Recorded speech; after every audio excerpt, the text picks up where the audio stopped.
السلام علیکم ورحمۃ اللہ وبرکاتہ۔ اقرا یعنی پڑھو، ریڈ۔ یہ نہیں کہا گیا کہ لٹکا لو گلے میں یا دیواروں پر۔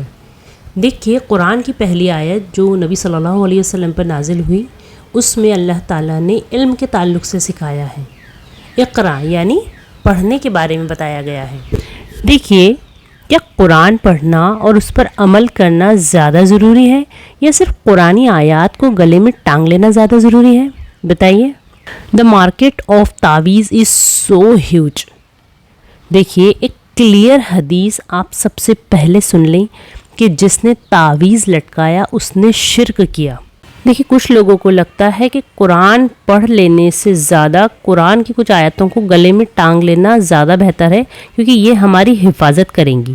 دیکھیے چلیے مان لیتے ہیں کہ قرآنی آیت گلے میں ٹانگ لینے سے وہ آپ کی حفاظت کرے گی، تو پھر آپ کچھ قرآنی آیت کیوں ٹانگ رہے ہیں؟ آپ ایک USB لیں، اس میں پورا قرآن ڈاؤن لوڈ کریں اور اپنے گلے میں ٹانگ لیں۔ پورا قرآن ہوگا نا، وہ آپ کی زیادہ حفاظت کرے گا۔ واللہ عالم آگے جا کر شاید کچھ ڈیجیٹل پیر مولوی بھی ایسے نکل آئیں جو آپ کو پورا قرآن ڈاؤن لوڈ کر کے ایک USB دے دیں اور کہیں کہ اسے گلے میں ٹانگ لو، یہ آپ کی حفاظت کرے گا۔ دیکھیے جس تیزی سے ہمارے مسلمان اس طرح کی خرافات میں پڑ رہے ہیں، اس سے تو یہی اندازہ لگایا جا سکتا ہے کہ کوئی بھی فیک بابا آ کر انہیں آسانی سے بیوقوف بنا کر جا سکتا ہے۔ ارے میرے بھائی، ان چھوٹے چھوٹے تعویذوں میں کیا رکھا ہے بتائیے، جو آپ گلے میں ٹانگ کر ایسے سمجھتے ہو جیسے آپ نے ایک بہت بڑا باڈی گارڈ اپنے ساتھ ٹانگ لیا جو ہر وقت آپ کی حفاظت کرے گا۔ دیکھیے یہ سب شارٹ کٹ سے آپ باہر آ جائیں اور حفاظت کے لیے وہ سنت طریقے اپنائیں جو نبی صلی اللہ علیہ وسلم نے ہمیں بتائے ہیں۔ میرے بہن بھائیوں، برائے مہربانی اپنے دماغ کا صحیح استعمال کریں اور بتائیں کہ اصل فائدہ، اصل شفا کسی چیز کو استعمال کرنے میں ہے یا اسے ٹانگ لینے میں ہے؟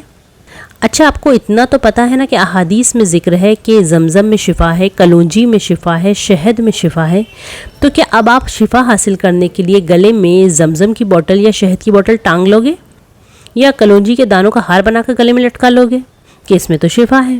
ظاہر سی بات ہے ہم ان چیزوں کو ٹانگیں گے نہیں بلکہ انہیں پئیں گے، ان کا استعمال کریں گے تاکہ ہمیں شفا حاصل ہو سکے۔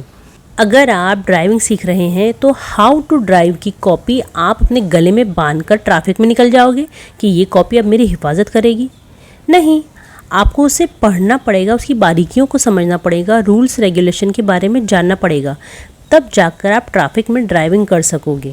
اسی طرح اگر آپ بیمار ہو تو ڈاکٹر جو آپ کو دوائیاں دیں گا تو کیا ان دوائیوں کو آپ گلے میں لٹکا لو گے کہ اس سے اب میری حفاظت ہوگی، یا ان دوائیوں کا آپ استعمال کرو گے؟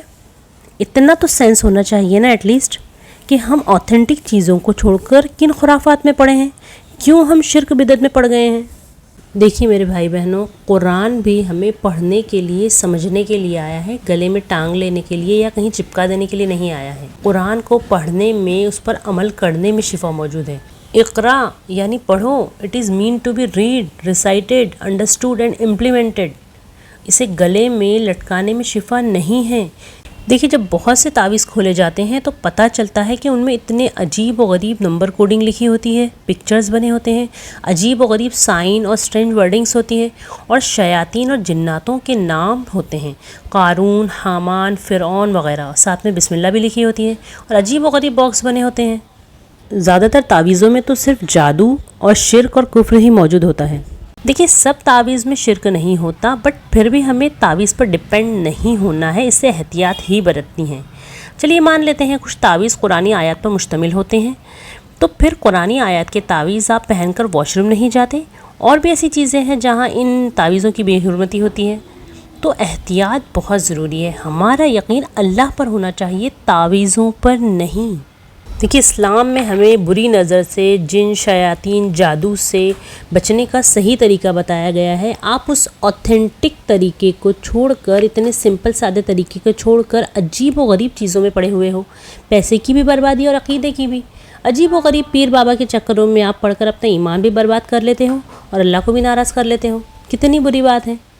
دیکھیے جب اللہ تعالیٰ ہماری شے رخ سے بھی زیادہ قریب ہے تو ہمیں کیا ضرورت ہے کچھ کاغذ کے ٹکڑوں پر یا کالے دھاگوں پر یا سیپی، بھلاوے، لیمو، مرچی، جھاڑ پھونک اور کیلے وغیرہ پر اتنا یقین رکھنے کی کہ یہ ہماری حفاظت کریں گے۔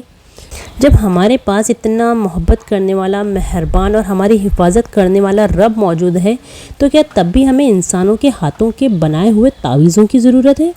ڈو وی نیڈ دوز تعویذ written by humans? Please stay away from تعویذ اینڈ فیک باباز.